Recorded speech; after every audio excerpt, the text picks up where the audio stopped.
Gloire à Dieu. Alléluia. Que le Seigneur notre Dieu vous bénisse. Et nous sommes toujours heureux de partager la bonne nouvelle de Dieu avec vous. Prions et rendons grâce à notre Dieu. Notre Père et notre Dieu, nous voulons te dire merci de nous donner l'opportunité et l'occasion d'être en ta présence et de parler de ta part, car en vérité, c'est un honneur et une responsabilité. Parle-nous, enseigne-nous, éclaire-nous, Seigneur notre Dieu. Que toute la gloire, la célébration te revienne à toi pour toujours et à jamais au nom de Jésus. Amen.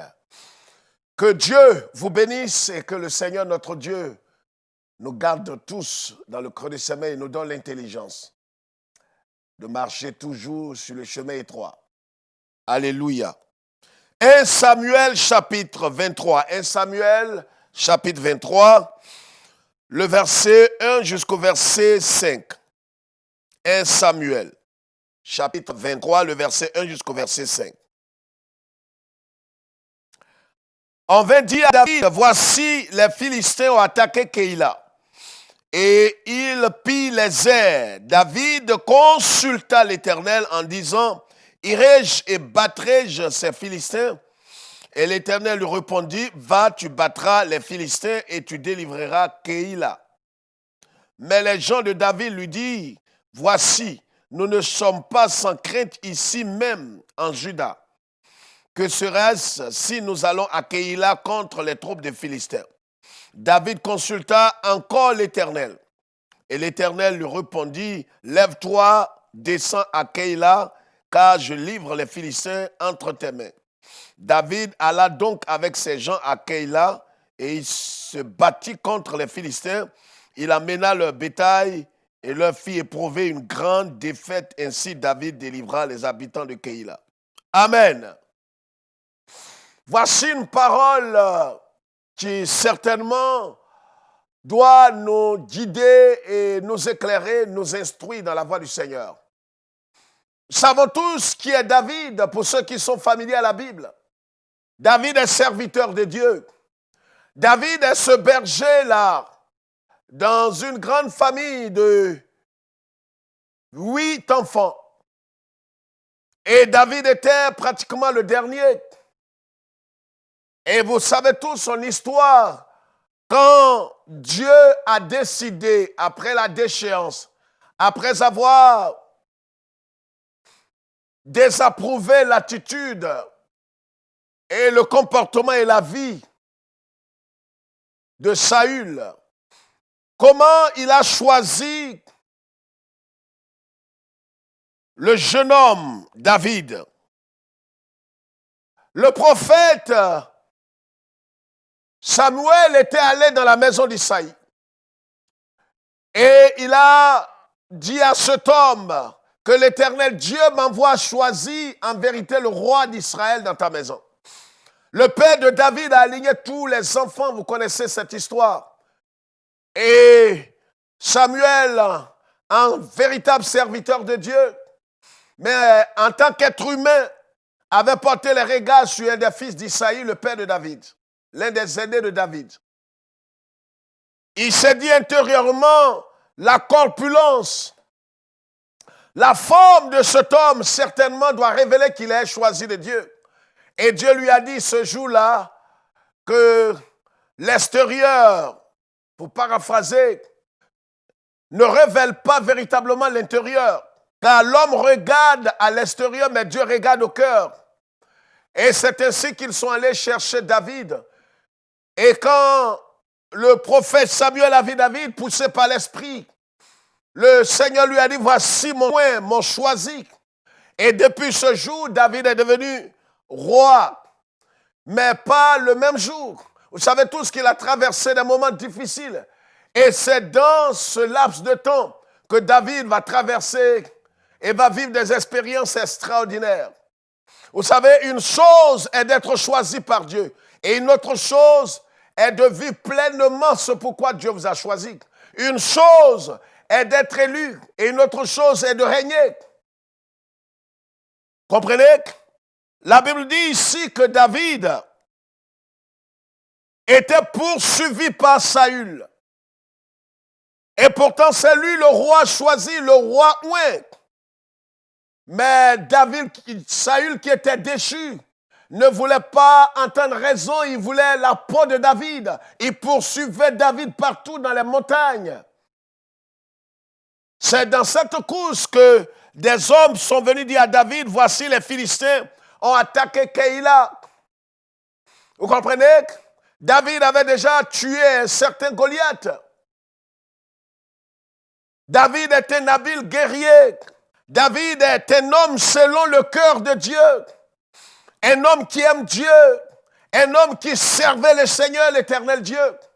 Vous comprenez? Mais la Bible dit, quand les hommes sont venus dire à David que voici les Philistins ont attaqué Keïla, David a fait une chose qui doit nous inspirer. Une chose qui doit nous caractériser en tant que chrétiens. Si réellement nous avons reçu Christ, si réellement nous marchons par l'Esprit, si réellement nous sommes véritablement enfants de Dieu, nés de Dieu, ayant l'Esprit de Dieu, nous devons être caractérisés par l'attitude que David a eue ce jour-là. De quoi s'agit-il? La Bible dit, des hommes sont venus dire à David, voici des Philistins ont attaqué Keïla. David pouvait dire, je vais me lever et aller parce que je suis un habile guerrier. Non. C'est pourquoi notre thème aujourd'hui est intitulé « Ayez toujours l'approbation de Dieu ». Ayez toujours l'approbation de Dieu. Frères et sœurs, nous sommes à la fin des temps et nous sommes dans une saison de tumultude, une saison de confusion. Nous sommes dans l'âge de la confusion, l'âge de Laodicée. Les ténèbres sont en train de gagner toute la terre, pénétrer même l'Église. C'est pourquoi dans cette marche, vous savez tous que les véritables enfants de Dieu, pas ceux qui se réclament de Jésus, mais ceux qui sont nés de l'Esprit et qui ont le témoignage intérieur, ils sont sur le chemin étroit. Ils sont sur la voie étroite. Ils sont passés par la porte étroite et se retrouvent sur le chemin étroit. Là où ils doivent renoncer à leur vie chaque jour et vivre pour Christ et pas Christ. Comprenez? La Bible dit ici que David, qui est un habile guerrier, qui a été choisi par Dieu, qui avait été oint par Dieu, quand il a reçu l'information que des Philistins avaient attaqué Keïla, il n'est pas rentré en lui-même pour dire « Mo karabo sakata, oh alléluia, l'Esprit est déjà sur moi, on m'a oint d'huile, on m'a oint, alors je vais aller combattre contre les Philistins. » Non, vous serez confus. Ayez toujours l'approbation de Dieu. Ayez toujours la caution de Dieu. Est-ce que Dieu réellement a mis sa caution? Est-ce que Dieu réellement vous a parlé? Est-ce que le Saint-Esprit de Dieu vous a donné son approbation? C'est important, frères et sœurs. Voici pourquoi la cause de plusieurs confusions dans l'Église aujourd'hui. Des gens disent, mais Dieu m'a dit de faire ceci ou cela. Est-ce que vous avez eu l'approbation? Est-ce que vous avez eu le cachet de Dieu? Est-ce que vous avez eu l'accord de Dieu? Est-ce que Dieu est avec vous dans ce domaine? Vous avez entrepris un voyage, une affaire, un mariage. Est-ce que Dieu vous a donné son accord? C'est important, frères et sœurs. On ne se lève pas comme ça un matin, sur un coup de tête et dit, voilà ce que je vais faire. C'est pourquoi l'apôtre Paul dit par le Saint-Esprit, ce n'est plus moi qui vis, en Galates chapitre 2. Il dit, j'ai été crucifié avec Christ. J'ai été crucifié avec Christ. Et si je vis désormais, ce n'est plus moi, c'est le Christ qui vit en moi. Est-ce que le Seigneur vous a donné son accord et son approbation? David a consulté l'Éternel. Il n'a pas dit non, mais le prophète Samuel, il y a quelques années en arrière, m'a oint. Et je suis maintenant le véritable roi d'Israël. Alors si vous me dites que les Philistins ont attaqué Keïla, je vais aller délivrer Keïla. David serait confus. David serait humilié. Voici comment plusieurs sont humiliés aujourd'hui. Voici comment beaucoup sont passés à côté de la plaque. Voici comment certains ont été dans des illusions et désabusés. Aujourd'hui, ils sont dans le tourment. Ils doutent aujourd'hui de la puissance de Dieu. Pourquoi? Parce que est-ce qu'ils avaient consulté les seigneurs? Je ne dis pas de faire comme dans l'ancienne alliance. Aujourd'hui encore, on va voir des prophètes, des patriarches et que sais-je encore, avec ces titres pompeux. On va quelque part dire, je m'avais consulté un voyant. Pas de cela qu'il s'agit. On ne vous demande pas de défiler chez des prophètes comme chez des marabouts. Voyez, dans la nouvelle alliance, c'est totalement différent. Vous avez reçu le Saint-Esprit. 1 Corinthiens chapitre 6, le verset 17 à 19, dit, vous avez reçu le Saint-Esprit qui vous a été donné par Dieu. Et votre corps ne vous appartient pas, c'est le temple du Saint-Esprit, dont l'Esprit de Dieu habite en vous et peut vous parler dans votre cœur. Et vous devez l'écouter.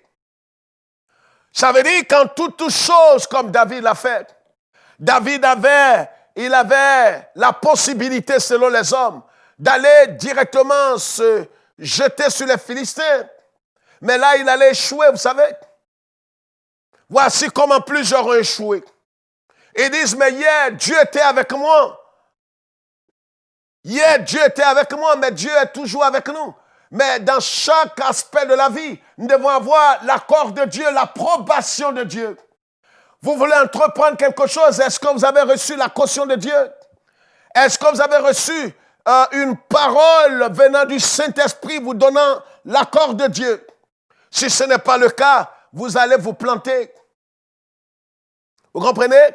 Souvenez-vous quand Pierre était dans la barque et avait vu Jésus marcher sur l'eau. Il a dit, Seigneur, puis-je aller vers toi? Il ne s'est pas levé de lui-même pour dire, mais Seigneur, tu as soufflé sur nous et tu nous as dit, recevez l'Esprit. Alors si toi, tu marches sur l'eau, c'est que je peux marcher sur l'eau. Il a demandé l'approbation, l'accord de Dieu.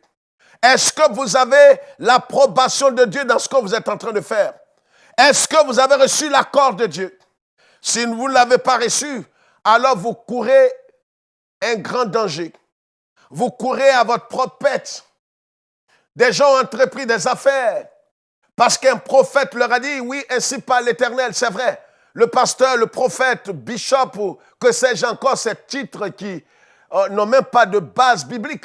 Ils peuvent vous dire que Dieu vous a dit, mais vous-même, est-ce que vous avez reçu le témoignage du Saint-Esprit? Vous savez qu'aujourd'hui, les gens sont devenus plus idolâtres que chrétiens disciples. On veut plutôt consulter les gens. On veut plutôt aller dans l'esprit de maraboutage, mais pas nous-mêmes entendre la voix du Seigneur. David est allé consulter l'Éternel, vous comprenez? Il a consulté l'Éternel. Il n'est pas allé dans la chair. David pouvait aller dans la chair en s'appuyant sur ses prérequis. Il avait de l'expérience. Il pouvait fanfaronner pour dire, oui, mais j'ai tué Goliath par le passé. J'ai tué des ours et des lions. Alors c'est que je peux vaincre ces hommes. Il n'a pas dit ça. David allait consulter Dieu.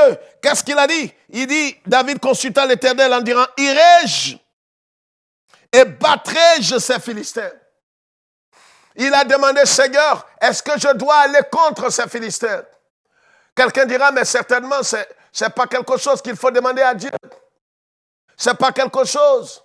Je veux voyager, je vais aller en Europe, je vais aller en Amérique, je vais aller en Océanie. Je n'ai pas besoin de demander à Dieu. Dieu a dit, allez partout la terre. Non, tu vas échouer. Souvenez-vous un jour, l'apôtre Paul voulait aller dans une contrée pour aller prêcher Christ. Et l'Esprit de Jésus, le Saint-Esprit lui a dit de ne pas aller. Vous comprenez? Dans Actes des Apôtres. Il lui a dit, ne va pas dans cette contrée, on ne t'écoutera pas. Et pourtant, c'est le même Jésus qui a dit, allez par tout le monde. Si nous ne sommes pas sages, nous rentrerons dans des confusions. Et c'est pourquoi aujourd'hui, beaucoup sont découragés, abattus, ils se disent, je ne comprends plus rien. Dieu a dit de faire ceci, j'ai entrepris, et voilà, j'ai échoué. Non, Dieu ne échoue jamais. C'est vrai que vous pouvez traverser des temps difficiles. Si Dieu vous envoie, Dieu donne sa caution, Dieu approuve une chose, cela ne veut pas dire que la chose va se faire sans épreuve, sans difficulté. Mais vous aurez toujours la victoire. Vous aurez toujours le triomphe. Vous aurez toujours, vous atteindrez toujours le but. Mais si ce n'est pas le cas, Vous savez que notre Seigneur est l'alpha et l'oméga. S'il ne commence pas avec vous, à moins que vous ne vous repentiez, il n'achèvera pas la course avec vous. Vous comprenez? Il est l'alpha et l'oméga. S'il n'est pas le Seigneur de tout, il n'est le Seigneur du tout. David ici a consulté l'Éternel Dieu. Dieu lui a dit, va. Non seulement va, parce qu'il a posé deux questions en une. Il a demandé à Dieu, irai-je? Battrai-je? Est-ce que je dois partir? La deuxième question, est-ce que j'aurai la victoire sur ces hommes? Parce que ça ne sert à rien d'aller et d'échouer. Dieu, est-ce que je dois partir? Est-ce qu'aujourd'hui nous cherchons l'approbation de Dieu? Nous voulons tellement l'approbation des hommes. C'est pourquoi je dis aujourd'hui, ayez toujours l'approbation de Dieu. Ayez toujours l'approbation de Dieu. La caution de Dieu vaut mieux que tout. Si Dieu est avec moi, qui sera contre moi? Si Dieu est avec moi, qui sera contre moi? C'est pourquoi, vous voyez, dans le domaine spirituel, ce n'est pas la démocratie. Vous voulez vous marier? Quoi de plus normal? Mais est-ce que vous avez l'approbation de Dieu? Vous direz, mais le pasteur a dit, d'accord. Oh, le bishop a dit, c'est vrai. L'archevêque de notre religion a dit. Le guide éclairé, illuminé, vendu, nous a dit ceci, pasteur. Tu cours un danger. Vous jouez avec le feu. Vous comprenez? Si vous n'avez pas l'approbation, et si vous voulez avoir l'approbation de Dieu, vous devez écouter Dieu. Vous comprenez? Vous devez écouter Dieu. Est-ce que réellement vous avez l'approbation de Dieu? Vous me direz, mais pasteur, comment dois-je avoir l'approbation de Dieu?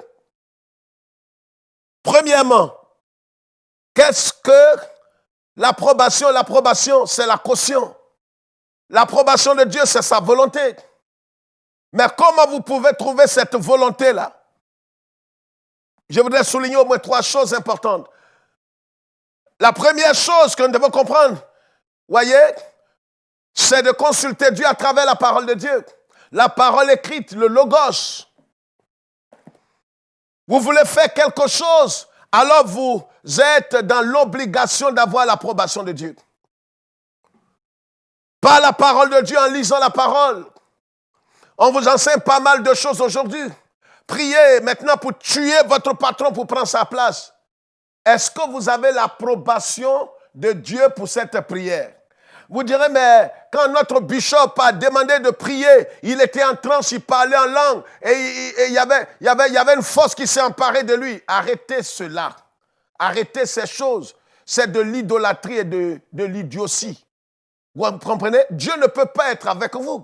Même si votre illuminé guide tombe en transe et qu'il transpire, qu'il vomit, c'est parce que certainement il a trop mangé. Ça n'a rien à voir avec l'Esprit de Dieu. Pourquoi? Parce que votre sujet de prière contredit la parole de Dieu. Dieu ne pourra jamais vous donner sa caution. Vous m'entendez? Dieu ne vous donnera pas sa caution. Souvenez-vous d'un certain Balaam. Dieu ne lui a pas donné sa caution. Il est allé consulter Dieu. Dieu lui a dit de ne pas partir. Il a insisté. Dieu lui a dit ne pars pas. Vous comprenez? Et vous pourrez obéir à votre propre cœur. David a consulté Dieu. Dieu lui a dit, pars, car tu vaincras les Philistins. Écoutez, frères et sœurs, si vous n'avez pas l'approbation de Dieu, vaut mieux ranger cette affaire. Vaut mieux renoncer à ce projet. Même si c'est un voyage, même si c'est une question d'affaires, même si c'est un business ou un projet de travail, rangez ces choses. Mettez une croix sur cette chose. L'approbation de Dieu vaut mieux que tout. La Bible dit quand Dieu approuve les voies d'un homme, il lui soumet ses ennemis. Le problème que nous avons aujourd'hui, c'est que nous faisons tout, mais nous n'avons pas la caution de Dieu. David ici a eu la caution et le résultat était patent. Le résultat est visible et tangible. Il a vaincu les Philistins. Comprenez? La Bible dit même que David est venu avec le bétail. Pourquoi? Parce qu'il a eu la caution de Dieu. Parce qu'il a eu l'approbation. La première chose, c'est de consulter Dieu à travers sa parole écrite. La deuxième chose, c'est de faire quoi? De prier le Seigneur. Vous pourrez avoir la caution de Dieu à travers une prophétie, à travers une parole de connaissance. Vous comprenez? Vous pourrez avoir la caution à travers un songe. La Bible dit que Dieu parle tantôt d'une manière, tantôt d'une autre. Malheureusement, l'on n'y prend point garde. Vous comprenez? Vous pourrez avoir l'approbation de Dieu ou la réponse de Dieu à travers la parole de Dieu, premièrement. Deuxièmement, à travers la prière, la prophétie, à travers des paroles de connaissance. Mais toutes ces choses ne vont jamais contredire la parole de Dieu.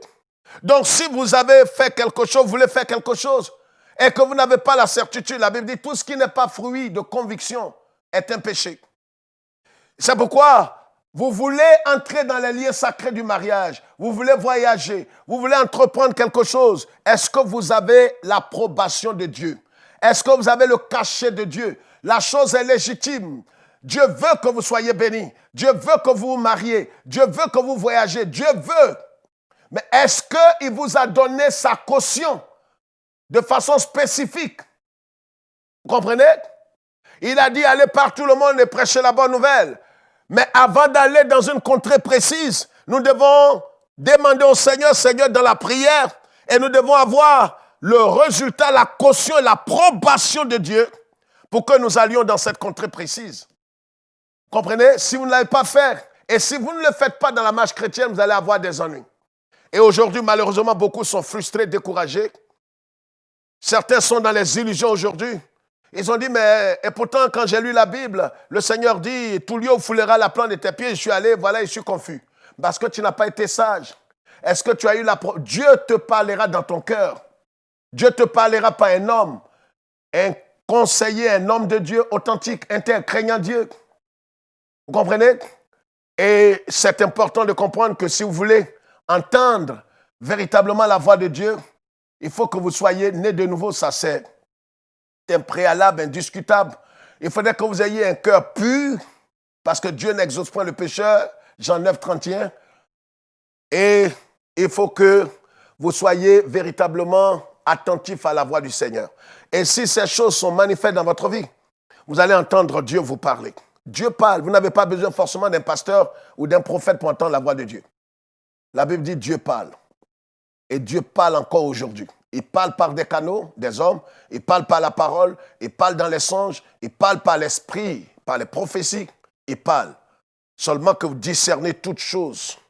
Vous aurez la paix intérieure et vous verrez que cette chose élève Jésus. L'approbation va élever Jésus. L'approbation va glorifier Jésus. L'approbation va faire quoi? Va vous donner la paix intérieure. Et si ce n'est pas le cas, il faut demeurer dans la prière. Frères et sœurs, ayons toujours l'approbation de Dieu avant toute chose, pour ne pas être confus. Que Dieu nous bénisse et que le Seigneur, dans sa grande bonté, nous guide sur le chemin étroit. Si vous êtes égarés, aujourd'hui Dieu vous tend la main. Revenez, c'est un Dieu de compassion. Revenez avant qu'il ne soit trop tard. Repentez-vous, arrêtez d'accuser les sorciers ou ceci ou cela. Soyez responsables. Que Dieu bénisse Israël et que Dieu nous garde. Shalom.